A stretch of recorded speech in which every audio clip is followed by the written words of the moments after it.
Hello friends! Welcome to another YouTube video with me, Will. You're watching NB Reads. This is my YouTube channel where I talk about books. And today we're going to talk about the books I read in March. Let's go.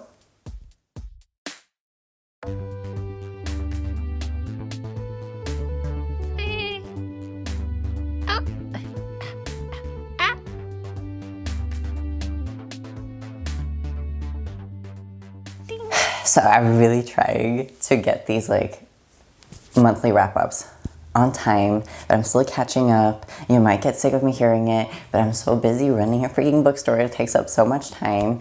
And I'm so happy about my life in general, but I'm also very stressed, and videos like these are just not priority. Oh, my coffee.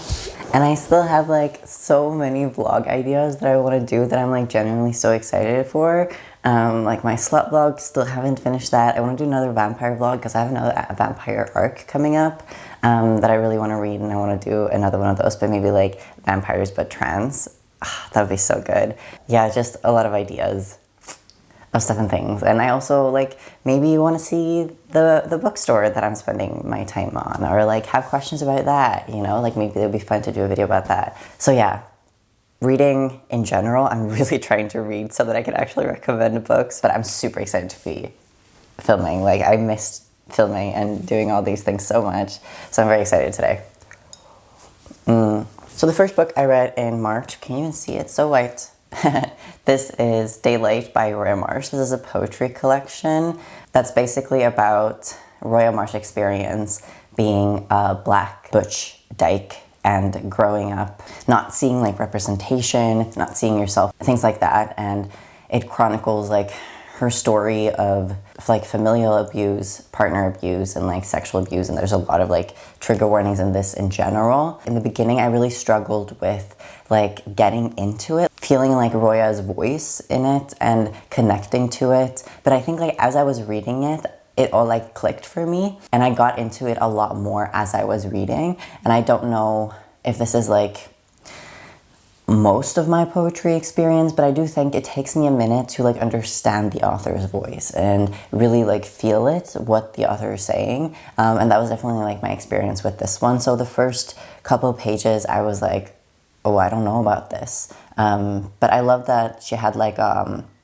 little introduction in the front about herself and what her intentions were with this poetry collection. She also teaches poetry, which is cool. But as I was reading it, I actually ended up really loving this collection. I think that it's so rare to find a poetry collection that doesn't feel overworked, or that someone's using a thesaurus to find other words that would ring better. This just feels this is the author's voice. And it felt so refreshing to actually understand all the words and also have poetry written through the language that the author would use. So this was really good, and I ended up absolutely loving some lines. I tabbed 3 different poems that I was really obsessed with. All of them start with in broad daylight something. And this one, black abuse victims look gone. I really love that one. And in broad daylight, black dykes look good enough to fuck.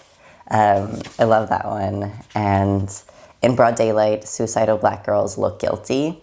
There was just a lot of creativity, I think, with emails or comment section. The ones I liked the least were the ones around gun violence, but that's just around themes that I'm not personally interested in. But there was just, I just ended up really loving it. Oh wait, what was that? I highlighted something? Here was one line I highlighted. You can't metaphor modern day lynchings when there are actual modern day lynchings. Today I'm just a vessel that eats pussy. My intersection is just another crossroad. Oh my god, this one was so good. I like this one a lot. We all start out sucking titties for survival. Some of us are still surviving. It's just there is a lot of darkness and the triggers in this, but it's also really funny, I think. And yeah, I recommend. Anyways, that was a long talk about a small poetry collection. Then I picked up an ARC that I got. I'm showing you the physical copy because we have it in shop, but I just have the digital one that I read. And this is a translation of a Swedish comic artist. This is Baby Blue by Brim Eriksson. It's all it's very specific, unique art style and the characters. It's just like very fun, the illustrations and the simplicity of it, but like the line art and character, like facial features and stuff, it was just a lot of fun. Oh, I forgot to say, I gave this one 3.75 stars. I think if your story mirrors Royal March's like a lot more than mine does, I think this could like, you know, be a 5-star. Like there's nothing wrong with this, but my enjoyment was like at 3.75. I gave this one 4.75. I was actually oddly endeared by it, but I also had like quite a few critiques of it. So this follows like in a close future, kind of dystopian in a way. You follow this woman called Betty who kind of is struggling a little bit with mental illness. And then she gets taken in by like the mental illness police and gets put on like this regime where she has to like take these drugs and stuff. And there she meets this other character, Bunny, I believe, who is like, there's a revolution against this. Everything is not as it seems. And so Betty kind of just like gets involved in this, is like, what are you talking about? You know, and Betty is sort of oblivious and kind of just feeling sad. She gets introduced to like, no, basically it's the world that is, there's something wrong with, there's nothing wrong with you. It's just the world that makes you feel that way. And that's like kind of the simplicity of like the themes and the story in this book. But I also just like enjoyed the reading experience of it because of the illustration style. Oh, her name is Berena, but she wears a bunny ears, the person she meets. So I think this is interesting, actually, because I wrote that while the story is sad and dark, even more so because of its realistic nature, I think it's a call to action, a call of community organizing, queer liberation, self-reflection, and vulnerable friendships, which is like, I realize this a lot. This is like what I took from the book because it's things that I'm thinking of and like prioritize, but I don't think the book actually did a very good job of putting those themes out there to the reader. It was just more like what I took from it, because we don't learn a lot about the resistance or how it functions or even its leaderships. Like it's very vague in how it works, and on parts in the book it's quite sketchy too. Be like, who is this person who's like leading this, and what are these like ranks or something like that, you know? Like there's parts of this book that are not properly fleshed out, which I think really alters the way that this book can be perceived, because I think there was like a huge opportunity here, you know, to like tell the story of like this personal journey of Betty going from like realizing that there's nothing wrong with her, but a world that made her feel wrong, and opening that up to like, you know, what I said, like vulnerable friendships and community organizing, queer liberation in so many ways. It could have done that more, and I probably would have been like gushing about this book forever and ever. Instead, it felt like kind of Scandinavian in like not being too direct and not going as far as it could have gone, in my opinion. But I don't know, I still like enjoyed it, and it was cute and nice and funny, definitely funny. But yeah, also very Swedish in so many ways, and I can't help but be a little about Swedish stuff because I'm Swedish, you know?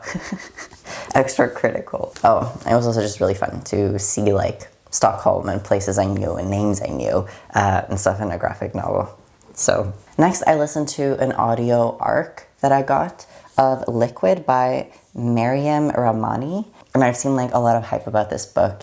It's about this woman who lives in the US, American, who has parents from India and Iran. She is quite like not as successful as she'd hoped in academics, and she has a mom that's like really pushing academics on her. She just kind of like decides that, you know what, she could just like marry rich instead and not worry about any of this, because she just wants to have like a good life, I feel. And she decides to go on like 100 dates and like document those dates to find like, I guess, someone she could marry and live her life with. And she sort of talks through this concept with Adam, her best friend. And I feel like the concept of this book is really fun, you know? Like I was expecting something like lighthearted, but with I guess I was expecting this book. It was just the pacing and the way it was written and the flow just didn't really work for me, because I think it kind of jumps from like different feelings and different experiences and ways of writing that just like didn't work for me. Like there is really good like cultural, anthropological, political critique in this book that's specific to like her experience growing up like Iranian Indian in America, that I think was just like really well written and really profound. But because I was listening to it to audiobook, I feel like I didn't quite like grasp those like concepts or ideas the way I probably would have if I like read it physically. So I would say like the medium for me just wasn't the best way for me to consume this book, and I don't really remember it as well as I should. I also think the author's reading the book, but she kind of reads it a little bit like a news person. Like it goes up, like her intonation goes up at the end of almost every sentence, and it bothered me a little bit because I felt like once I noticed it, I couldn't unnotice it. But I think like there were so many great nuggets in here that I'm like disappointed that the structure and the flow and of the novel didn't quite work. The dates were kind of like sporadically, like you don't get to actually know about all the dates that she goes on. She goes on dates with all types of like peoples and gender, and I wish kind of like maybe the book was structured after that. And I've been reading quite a few like contemporary books lately on like audio because it's easier for me to consume contemporary books on audio. I'm not really interested in reading it physically because it's just not the type of book that I would usually be interested in, but I love listening to it. And I've been reading quite a few lately that just like haven't clicked for me, and this was like another one of those books. On top of that, I just felt like the ending was, well, one, not what I was expecting, but also predictable, and the book should have like ended sooner, like when she was in Tehran at the endish of the book. Like I felt like should be over. I think the synopsis basically explains the whole book too, which I think is unfortunate. Once we get it in the shop, I would probably go back and like read some of the parts that were more like academic thoughts or like personal reflections that the author has. It feels rather like autobiographical, and I am interested in like that perspective and that voice. I just think as a novel, it didn't really work for me. That was really unfortunate. I love a good Excel sheet, so I had high expectations of this book. But I gave it 3.5 stars. It's not a bad book. It was just like, it didn't hit, if that makes sense. Oh, and then I listened to another audiobook because I got sick and I just needed something light, and I spent like one whole day just listening to this as an audiobook, which was honestly a great experience because I was like mentally gone, but this book like kept me going through. This is A Shot in the Dark by Victoria Lee. I've been really trying to get into romance in a way just to see if I like it, if I can find something that I like and resonates with me, and also so that I can like recommend romance books in the shop because people ask for it, you know? What is her name? Elisheva? Eli? Okay, this is kind of confusing, I guess. So you follow this character called Ellie, I believe, or short for Elisheva. She grew up like Jewish, but then distanced herself from her family because she became addicted to drugs and caused a lot of harm in her family. And I think she cut herself off, or her family was just like, that's enough. Now she is sober, and she starts this school. She gets into this school because she's really interested in a specific lecturer that's teaching photography there, like one of her favorites. And so the night before the night before she starts school, she goes to a bar, she hooks up with this trans man, and then later she goes to class, she realizes, oh no, the trans man I hooked up with was actually the teacher that teaches photography that I really want to take his course. That's like the base of the romance story, which is already just like a little bit taboo, but also because he's her teacher, but also like spicy in like the romance tropey way, you know? I quite liked this book. Like this was good. I think it explored so many things. It kind of like explored a little bit like the religious trauma and like trying to figure out like where do you fit in with your religion after having like these experiences, or tying it with your family. Like, is it still for you? Like she was going on that journey, but it was also being told through like their shared experience of photography and art in general and how to make good art, which I obviously really loved. And both the characters are sober, and so there's a part of the story that focuses like on addiction and recovery.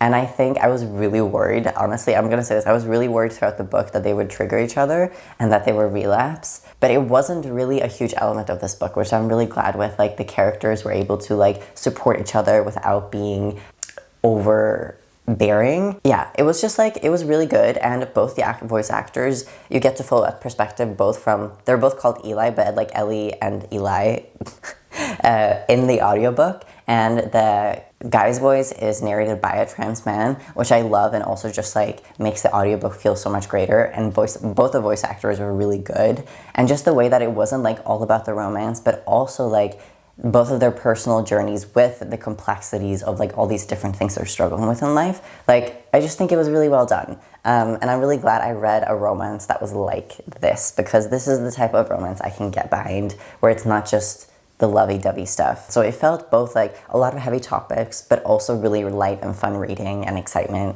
And I gave it 4 stars. It was good. In general, I mean, romance is not for me, but as far as romance goes, like, I would definitely recommend this. I'm talking too much, aren't I? Holy shit, 3 books in 22 minutes. Will you look at that? I'm blabbing way too much. Apparently, I have a need for this. Then I picked up Hellphone by Benji Nate. I read, what is it, Girl Juice by Benji Nate last year, and I was just like absolutely obsessed with it. And this is their previous, like only other previously like fully published book. So obviously I had to check it out. I always like, I'm obsessed with the color choice for Benji's like graphic novels. I just think like the colors are immaculate, and I struggle so much with colors when I make comics. So I'm just, you know, in awe of that always.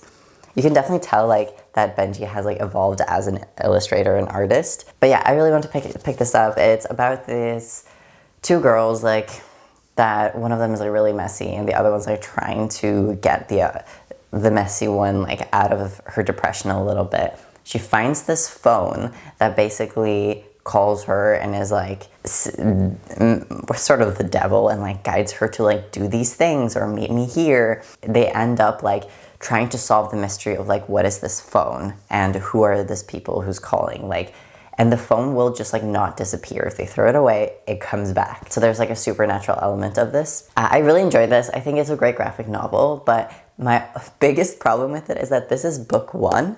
And so it ends, like, when we learn kind of more about like the town and how it's like connected, and like more characters appear, and like maybe there's a mystery and there's like a cult or a satanic ritual, there's like something, you know? And when we learn about most of it, like the book ends. So this is like literally just half the story, which is so frustrating because I feel like I can't rate this book because I don't know what the resolution is. It's just half the book, you know? So like, I did really enjoy this. It does feel like rather simplistic, but I just also honestly don't know what rating to give it. And it doesn't seem like Benji Nate is like working on the second book, or even if there is gonna be a second book, like I checked like what's called webtoons and like online, if there's anything, there's nothing. So frustrating because I really need the second one, and I feel like it could be 5 stars, but right now I just gave it 3.25 because it feels incredibly incomplete when you finish it. It was just such a bummer, but it's a good one. I love Benji Nate's illustration and like,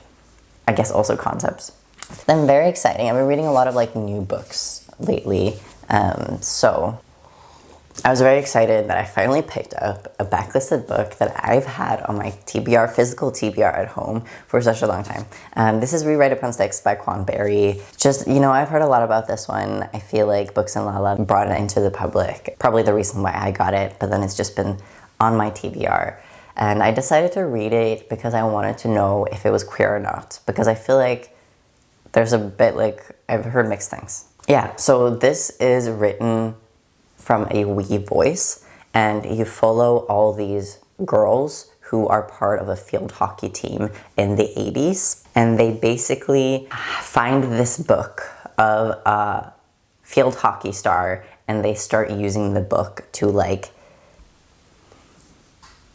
do witchcraft in a way. And it takes place in Denver, Massachusetts, which is like where I think the original Salem witch trials happened. And so there is like a reference to like you know, witchery being in the earth or history of this town. And so these girls, like, they convince themselves that they're doing witchcraft to basically become better at field hockey, and it's working. And it's really interesting because throughout the book, you get to follow all these different characters, and there's a lot of characters, and you get to follow their lives and their motivations and how they're feeling, and it's all written through like we.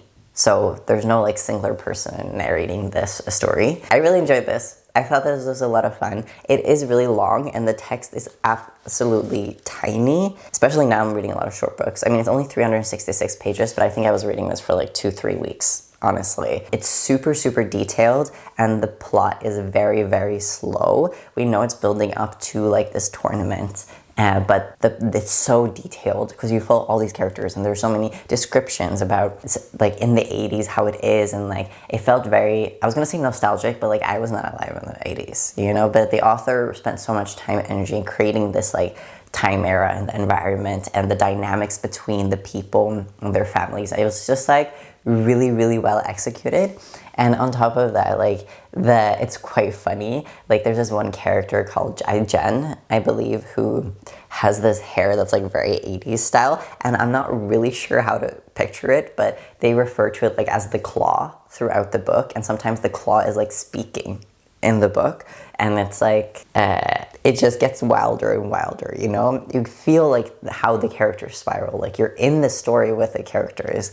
So I think this was really well executed. It is slow and it took me so long to read it. It's detailed, but I'm so glad I did. Like, it was absolutely a joy to read. I gave it 4.75 stars. I think that it could have been weirder. There's nothing, it's not really a spoiler, there's nothing like very super like natural in this book, you know? It could have been stranger, but at the same time you are wondering like, okay, well, is there magic? Because it's never like really confirmed or not, but I think it's good to go into it not thinking this book is like super strange. It's just you're in it with these girls, and at the end the characters are older and they meet up again, and there a lot of the queerness is revealed. And the book has this queer vibe throughout it, and all the characters have different aspects of them and different types of like marginalized identities that play a role in the book. I really wanted there to be more tidbits and hints of like queerness throughout it, just because the characters at the end up being a lot more queer than we initially like expected. I think it also makes sense for the 80s, like, but I don't know, just personal enjoyment. It feels a little bit like, okay, so this character ended up being that, okay, I get it, but like, what if we kind of explore that a little bit more throughout the book? But that's just like a very small critique. I cannot believe I'm yapping so much with so far to go. Then I picked up this Dengue Boy by Michael Nieva. I first saw this, I think, as like Moss by Moonlight's like new releases that she was excited for. So I picked this one up, and this is, I believe it's written by an Argentinian author. It takes place in 2272, like in the future, far in the future, and you follow this like boy who's an insect, Dengue Boy, and he's just like, everyone hates him, and he's just bullied endlessly. His mother kind of like hates him for being a fly boy, just actually like literally a fly. And people spread these like horrible rumors about him. This book is wild. I don't even know how to explain this book. In this world, in the future, basically there are all these like new like continents made, or like areas made, because the water has risen so much. And the people, or the rich, are like, there are companies that are manufacturing diseases and viruses and also placing like stock on them and stock on the medicine. Like literally health has been commoditized and capitalized in this book, which feels very dystopian, but like also quite real, you know? And of course, like Dengue Boy is like part of that storyline. Dengue Boy sort of in the beginning turns into Dengue Girl, And the author will not stop reminding us that Dengue Girl, who previously was Dengue Boy, like over and over again, I'm just like, we get it. It's the same character. But it gets really wild. Then we follow like different characters. This boy who was like a bully and gets like killed in the beginning, but then we follow him like in the past, and then sometimes like somehow the realities like merge at some point. It plays with time and dimension in a really interesting way throughout the book. And it's just like, I see the commentary, but it also gets like really, really crazy. I absolutely love the contents of this book, like the combination of like super weird political commentary and critique told through like this dystopian world. The weirdness of it, like the fact that there's this like sex toys that are literally alive, which is so nasty, but also like such a weird thing in this book, and like that's the type of stuff I like to read about because I'm a little weird. But I ended up giving it just 4 stars.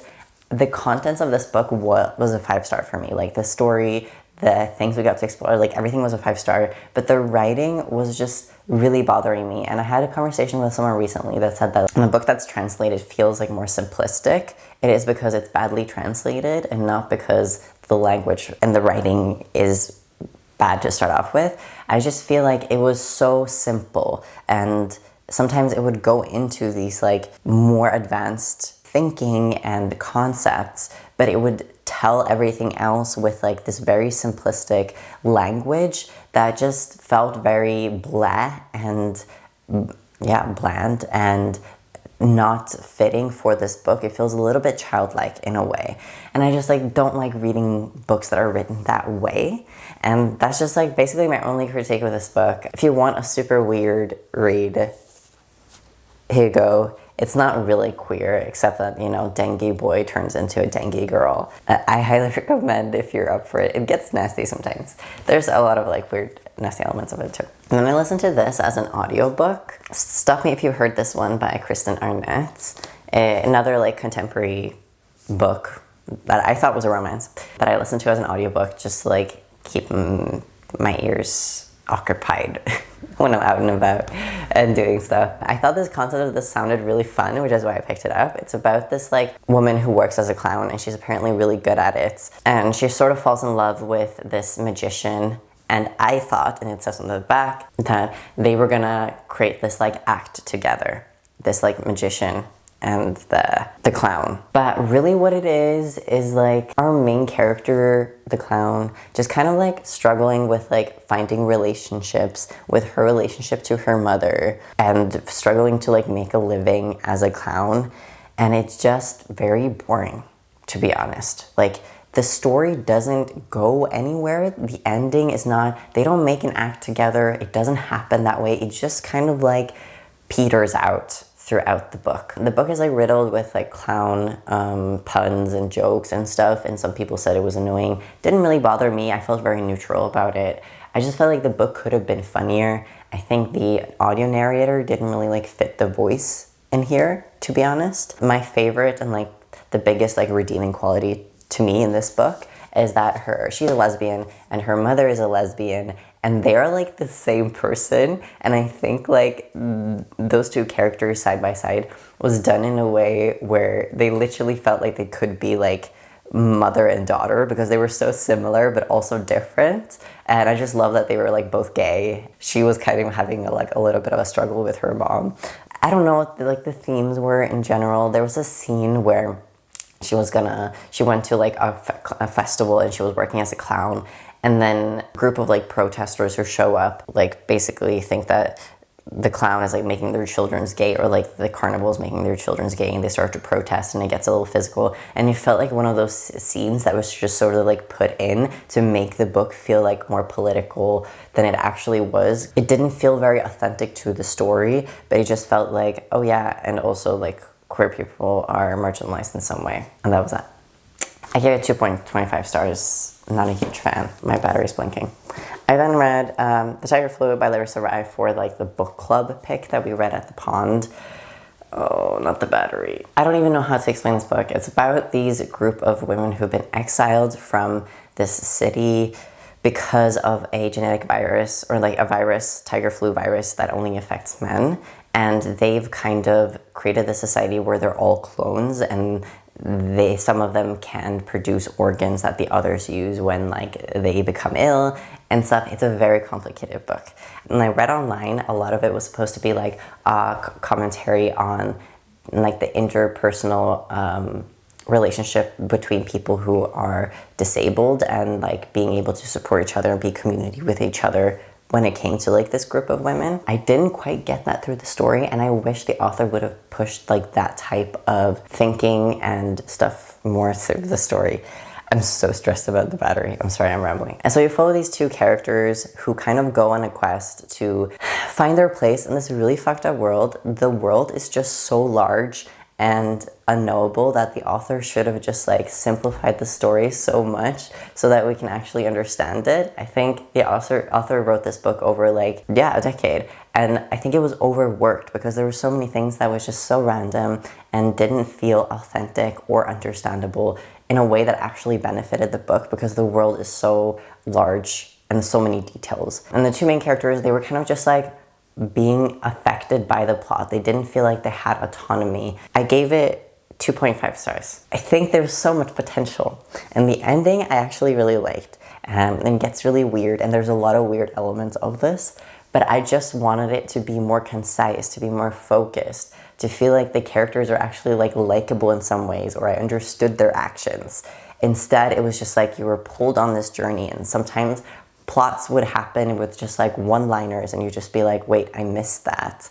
It's just a very crazy book, to be honest. Speculative in like a weird dystopian way. I felt like this could have really been for me because of like the regenerative organ thing, because of like some of the weird things, but it should have picked a lane, like either go hardcore dystopian world building or strange speculative, in my opinion.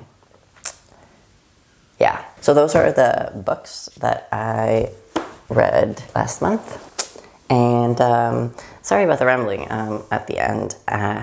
I'll see you soon for the April wrap up. I hope you have an amazing, brilliant day. What books did you read last month? Have a good rest of your April and beginning of May. Talk to you all soon. Bye.